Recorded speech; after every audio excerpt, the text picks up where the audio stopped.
اللهم صل على سيدنا محمد وعلى آل سيدنا محمد وعلى أصحاب سيدنا محمد۔ شیعوں کا بڑا دکھ ہے مجھے خدا کی قسم، اس لیے کہ مسلمان تو ہیں نا، اور امریکہ ان کے پیچھے پڑا ہوا ہے۔ وہ میرے پاس آئے، میں ان کو طریقہ بتاؤں گا آقا جی کا اپیل کا طریقہ کیسا ہے، یا تعلق کا طریقہ کیسا ہے، کامیاب طریقہ بتاؤں گا، ان کو یقین بھی آ جائے گا، باتیں نہیں ہوں گی، حقیقت ہوگی۔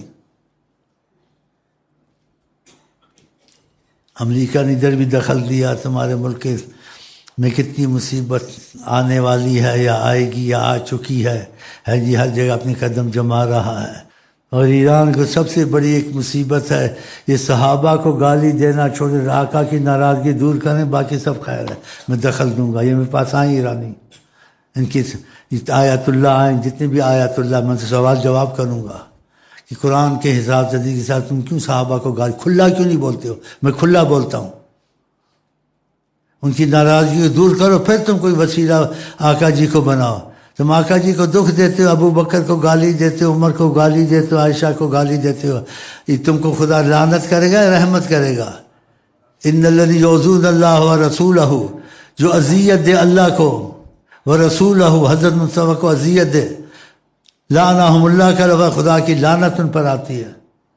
یہ تھوڑی تکلیف دیتے ہو، تمہیں آقا جی کی ناراضگی تو دور کرو، اس کے بعد میں تمہارے ساتھ بات چیت دوسری بھی کروں گا، پہلے یہ بات چیت کروں گا۔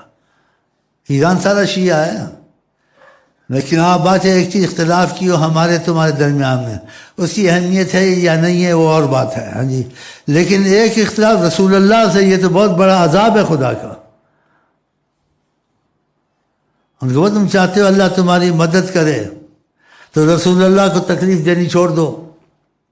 آقا کو بہت تکلیف ہوتی ہے، آقا جن کا میں خدا کے سوا کسی سے محبت کرتا زیادہ، ابو بکر سے کرتا، تم دشمن ابو بکر ہو۔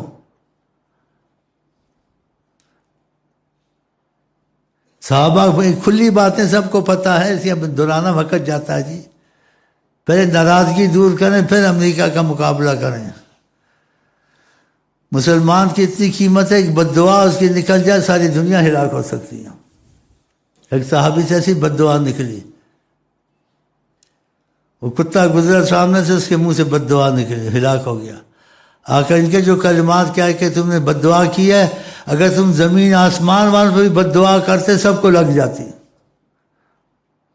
تم کو پتہ ہے تمہارے پاس کتنی بڑی طاقت ہے خدا تعالیٰ سے رابطے کی، کہ ایٹم بم کے بغیر فتح نہیں ہوتے، ایٹم بم کے بغیر بھی فتح ہو جاتی ہے۔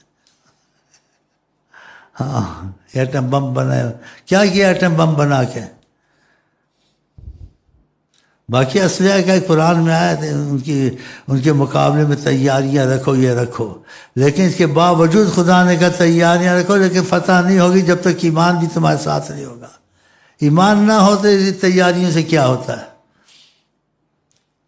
اگر خدا فتح دینے پہ آ جائے تو تمہارے پاس کچھ ہو نہ ہو، فتح خدا دے دیتا ہے، اور نہ فتح دے کثرت سے بھی ہو تو فتح نہیں ہوتی ہے۔ ہاں ہاں، خدا نے فتح دی تو کیسے فتح دی؟ یہی تو خدا کے کمال ہیں۔ فتح دی تو چڑیوں سے ہاتھیوں کو مروا دیا، نمرود کی ساری فوج مچھروں نے ختم کر دی، فرعون خدائی کا دعویٰ کتنے برس ان کو قتل کیا، اسرائیلیوں کو، ان کی اولادوں کو، بچوں کو نجومیوں سے پوچھتا رہا اور پتہ نہیں کیا کرتا رہا۔ جب موسیٰ علیہ السلام کہ خدا کو مانو، میرا ساتھ دو، میں تم کو بچا لوں گا، ان کا ساتھ دیا ہے جی۔ خدا نے کیا کیا؟ فرعون کو سمندر میں ڈال دیا، ایک سیکنڈ میں ڈال دیا، اس کو پتہ ہی نہیں چلا، نہ لڑائی نہ کچھ، سارا ملک ہاتھ میں۔ یا اللہ کو فتح دینے میں اسلحے کی ضرورت ہے؟ کیوں ایسا تم لوگ ہو گئے ہو؟ مجھے سمجھ نہیں آتی۔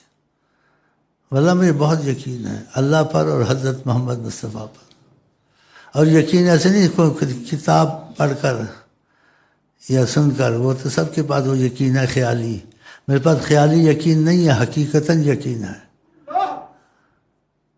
خیالی یقین نہیں ہے، خیالی یقین سب کے پاس ہے لیکن جان نہیں ہے، میرے پاس حقیقتاً یقین ہے۔ ہاں صحیح بات کہتا ہوں، بولا تم معافت کرو، خدا کی قسم میں تمہارے ملک کے مسئلے حل کر سکتا ہوں انشاءاللہ.